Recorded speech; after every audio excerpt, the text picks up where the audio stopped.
जय माँ इंद्राक्षी जय अम्बे। इंद्राक्षी धाम में सभी साधकों का हम हार्दिक स्वागत करते हैं। आइए इस अंक में हम चर्चा करते हैं मकर संक्रांति किस दिन मनाई जाए। इस बार मकर संक्रांति को लेकर के बहुत लोगों के मन में भ्रम है, तो आइए इस चीज़ को हम बहुत अच्छे से समझने का प्रयास करें। अब सबसे पहले आप ये समझें संक्रांति होती क्या है। संक्रांति का मतलब आप इस प्रकार से समझें, सूर्य एक महीना एक राशि में रहते हैं। जैसे सभी ग्रह राशियां बदलते हैं, ऐसे सूर्य भी राशि बदलते हैं। तो सूर्य एक महीना एक राशि में रहते हैं और जिस दिन सूर्य राशि बदलते हैं, जैसे सूर्य धनु राशि में है, अब धनु राशि से निकल करके सूर्य मकर राशि में जाएंगे। धनु राशि के बाद मकर राशि आती है, मकर के बाद सूर्य किस में जाएंगे, कुंभ में जाएंगे। तो ऐसे सूर्य एक एक महीना के बाद एक एक राशि बदलते हैं। जिस दिन सूर्य राशि बदलते हैं वो बेला, वो समय, वो काल, वो संधि संक्रांति कहलाती है। धनु में पिछले महीने धनु में गए तो धनु संक्रांति कहलाई। अब ये मकर में जा रहे हैं तो मकर संक्रांति कहलाई। तो यहाँ सूर्य के राशि परिवर्तन से ही संबंध मकर संक्रांति का है। आप ये बात बिल्कुल अच्छे से समझ लें। यहाँ तिथि से मतलब नहीं है, यह सूर्य के राशि बदलने वाली तिथि से है या उस दिन से है। तो 14 तारीख को, 14 जनवरी को 3:07 के आसपास सूर्य राशि परिवर्तन करेंगे दिन में। तो 14 तारीख को ही मकर संक्रांति मनाई जानी चाहिए। बिल्कुल प्रमाणिक है ये बात। और जो स्नान आदि का जो पुण्य काल का समय रहेगा वो भी आप नोट कर सकते हैं। दोपहर के 3:07 से लेकर के शाम के 6:17 के बीच में पुण्य काल की अवधि रहेगी। उस बीच स्नान, दान, जप तप आप कुछ भी कर सकते हैं। तो कहने का भाव, और उसी दिन षटतिला एकादशी भी है।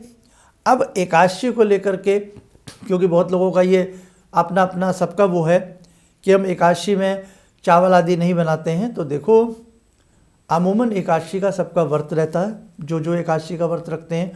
और इस प्रकार के पुण्य काल में भी जब मकर संक्रांति जैसी एक विशेष तिथि आती है जिसमें सूर्य अपना ऐन भी बदलते हैं, सूर्य दक्षिणायन से उत्तरायण भी होते हैं। सूर्य 6 महीने दक्षिणायन रहते हैं और सूर्य 6 महीने उत्तरायण रहते हैं। तो ये भी एक बहुत बड़ी बात होती है।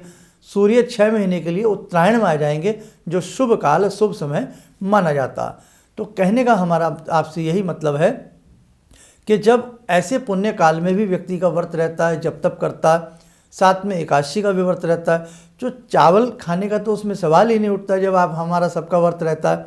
तो आप क्या करें, 14 तारीख को ही मकर संक्रांति मनाएं। शुभ तिथि है, सूर्य से इसका संबंध होता है। सूर्य 14 तारीख को ही 3:07 पर, यहाँ उदय तिथि से मतलब नहीं है, तो 3:07 पर सूर्य राशि परिवर्तन करके, धनु परिवर्तित करके मकर राशि में पदार्पण करेंगे। साथ ही उत्तरायण हो जाएंगे 6 माह के लिए और साथ ही मकर राशि में प्रवेश कर जाएंगे। तो शुभ समय है। उस बीच आप जरूरी नहीं आप चावल का ही दान करें, आप तिल ले सकते हैं, तिल के लड्डू ले सकते हैं, गुड़ ले सकते हैं, कोई गर्म वस्त्र ले सकते हैं, फल ले सकते हैं। इसलिए ध्यान रखें, जो पुण्य काल का समय होता है, जो विशेष समय होता है, जो विशेष मुहूर्त होता है, जिस मुहूर्त में कुछ सिद्धि सोपान होती हैं, तो उस समय की गरिमा को ही महत्व दिया जाता। तो इसलिए मकर संक्रांति 14 को बनती है।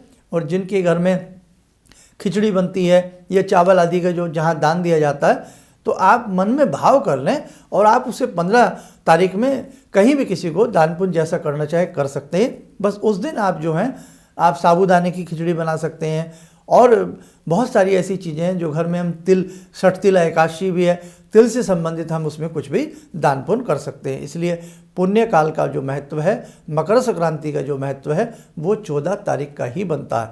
अधिक डिटेल के लिए षटतिला एकादशी और साथ में मकर संक्रांति का महत्व और दान और उपाय, उसके लिए हमारे अंक आपको बहुत जल्द मिल जाएंगे। उन्हें भी आप लोग ध्यान से सुनिए और समझिएगा।